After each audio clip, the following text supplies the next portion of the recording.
को लेकर के तमाम विवाद चल रहे हैं, क्या लगता है कि आरक्षण भारतीय जनता पार्टी की तरफ से कोई अनियमितता हुई है?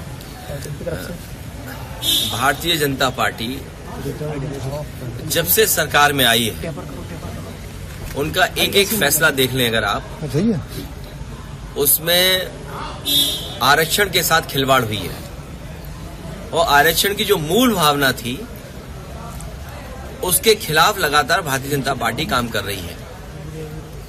जब से दिल्ली और यूपी की सरकार में आए हैं, मैं यूं कहूं कि पीडीए परिवार के लोगों के साथ भेदभाव हो रहा है और भारतीय जनता पार्टी नहीं चाहती है कि जो समाज, जो बहुजन समाज, जो पीडीए परिवार, चाहे वो अल्पसंख्यक हों, आदिवासी हों, आदि आबादी हो, पिछड़े हों, दलित हों या अन्य जातियां जिनको आरक्षण से सम्मान का जीवन जीने का मौका मिलता था, उस आरक्षण के साथ लगातार सरकार खिलवाड़ कर रही है। जहां तक पिछले चुनाव में एक कदम बढ़कर के हम सभी लोगों ने मांग की कि जाति जनगणना हो और आबादी के हिसाब से हक और सम्मान मिले, यही हमारा संविधान कहता है और यही मूल भावना थी मंडल कमीशन की, यही बाबा साहब चाहते थे, यही डॉक्टर राम मनोहर लोहिया चाहते थे, यही नेताजी का रास्ता रहा।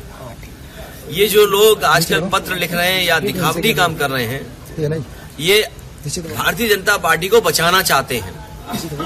भारतीय जनता पार्टी की ये रखवाली करना चाहते हैं क्योंकि उन्हें महसूस हो गया है कि इधर जागरूक जनता इनके खिलाफ मतदान कर रही है। पहला सवाल ये है कि यही लोग आरक्षण को लेकर के जो आज चिंता व्यक्त कर रहे हैं, लेटरल एंट्री हुई थी तब कहां थे? वाइस चांसलर जो अपॉइंट हुए दिल्ली से और उत्तर प्रदेश से, जो वाइस चांसलर अपॉइंट हुए हैं उसमें कहीं पीडीए परिवार के लोग आपको नहीं दिखाई देंगे। दिल्ली की जो सेंट्रल यूनिवर्सिटीज हैं उसमें पीडीए परिवार के लोग कहीं नहीं दिखाई देंगे। जो दिल्ली की सबसे प्रेस्टिजियस यूनिवर्सिटी है जवाहरलाल नेहरू यूनिवर्सिटी, अगर हम उसके नौकरी के आंकड़े निकालें तो वहां पर पीडीए परिवार के आज तक, जब से यूनिवर्सिटी बनी है और आज तक 15% भी पीडीए परिवार नहीं है। और यही हालत बीएचयू यूनिवर्सिटी की है जहां से प्रधानमंत्री चुन करके जाते हैं। तो अगर हम ये दो यूनिवर्सिटी का देख लें और वाइस चांसलर का अपॉइंटमेंट देख लें और वाइस चांसलर ने जिनको नौकरी दी है उनके हम आंकड़े देख लें तो आप पाएंगे कि इस सरकार में आरक्षण के साथ खिलवाड़ हुई है। आरक्षण की मूल भावना से ये अलग हुए हैं, ये आरक्षण के पक्ष में नहीं है। अनुप्रिया पटेल ने जो लेटर लिखा उसमें उन्होंने यही सवाल खड़ा किया कि नौकरी को लेकर के, देखिए ये जो चिट्ठी पत्र या जो आरक्षण के पक्ष में आज बोल रहे हैं, ये तमाम वो लोग हैं जो भारतीय जनता पार्टी को बचाते हैं। ये उस दल को बचा रहे हैं जो दल भारतीय जनता पार्टी आरक्षण के खिलाफ है। सर, क्रिकेट में आपकी दिलचस्पी है, कल वर्ल्ड कप जीता है टीम इंडिया ने, क्या कुछ कहेंगे? मैं इंडिया की जीत के लिए बधाई देता हूं और पूरे देश के लोग इंडिया की जीत पर खुशी मना रहे हैं।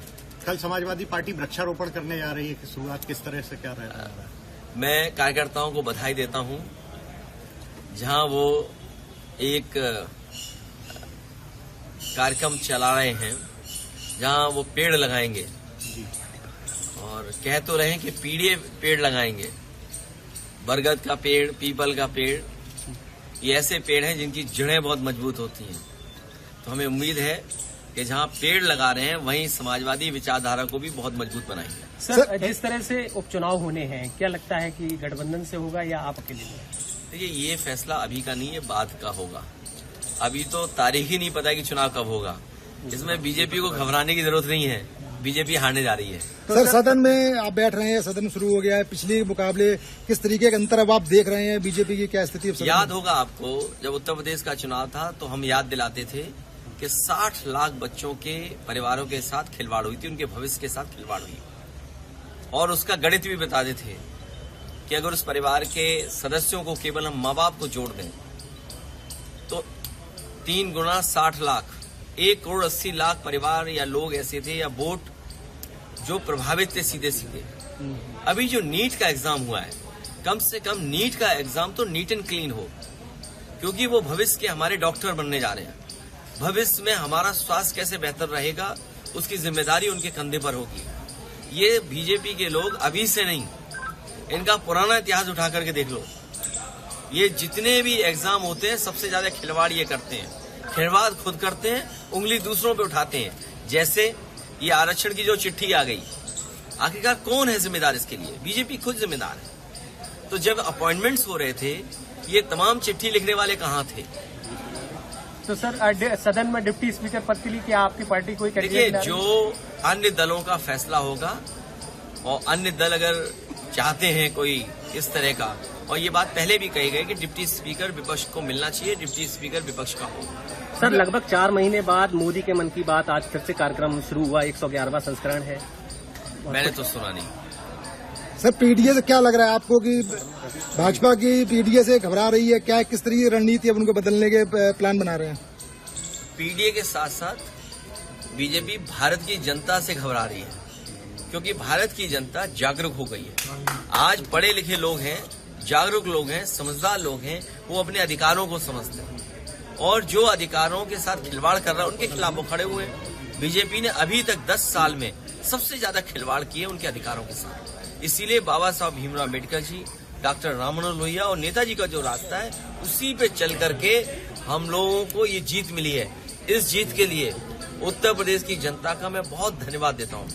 उत्तर प्रदेश की समझदार जनता और वो जनता जिसने संविधान बचाने के लिए मतदान किया, हम उन्हें भरोसा दिलाते हैं कि संविधान पर कभी भी आ जाएगी तो समाजवादी लोग जनता के साथ खड़े दिखाई देंगे। सर एनडीए सरकार के मंत्री ओम प्रकाश राजभर जी, उनके विधायक जो उनका नकल माफिया में नाम आ रहा है बेदीराम जी का।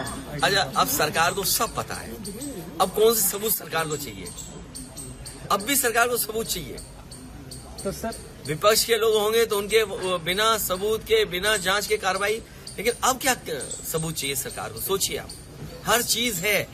जो स्टिंग ऑपरेशन हुआ, सब बातें साफ आ रही हैं, सबने सुना है और कोई छोटा चैनल नहीं है, देश का बड़ा प्रतिष्ठित चैनल है जिसके माध्यम से लोगों को जानकारी मिली है। अगर नीट के एग्जाम में इस तरह की खिलवाड़ होगी या तमाम परीक्षाओं में जो खिलवाड़ हो रही है, अभी बच्चे आरओ वाले बैठे हैं, बताओ उनके साथ कितना बड़ा भेदभाव हुआ। वो अपना पूरा जीवन लगा देते हैं कि उन्हें नौकरी मिल जाए, और नौकरी इसलिए चाहते हैं कि उनका जीवन बनेगा उसके। ये उनके भविष्य जीवन के साथ खिलवाड़ कर रहे हैं। सर उत्तर प्रदेश में नेता विपक्ष के लिए किसके नाम की चर्चा रहेगी? नहीं, कोई चैनल बनना चाहे तो बता दे। कल आपका जन्मदिन है, किस तरह से चीजें रहेंगी कल? देखिए, मैं जन्मदिन कभी मनाता नहीं और मैं अपने कार्यकर्ताओं से कहूंगा कि सादगी के साथ मनाएं।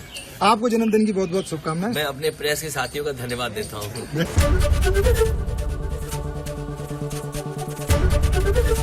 एबीपी गंगा, खबर आपकी, जुबान आपकी।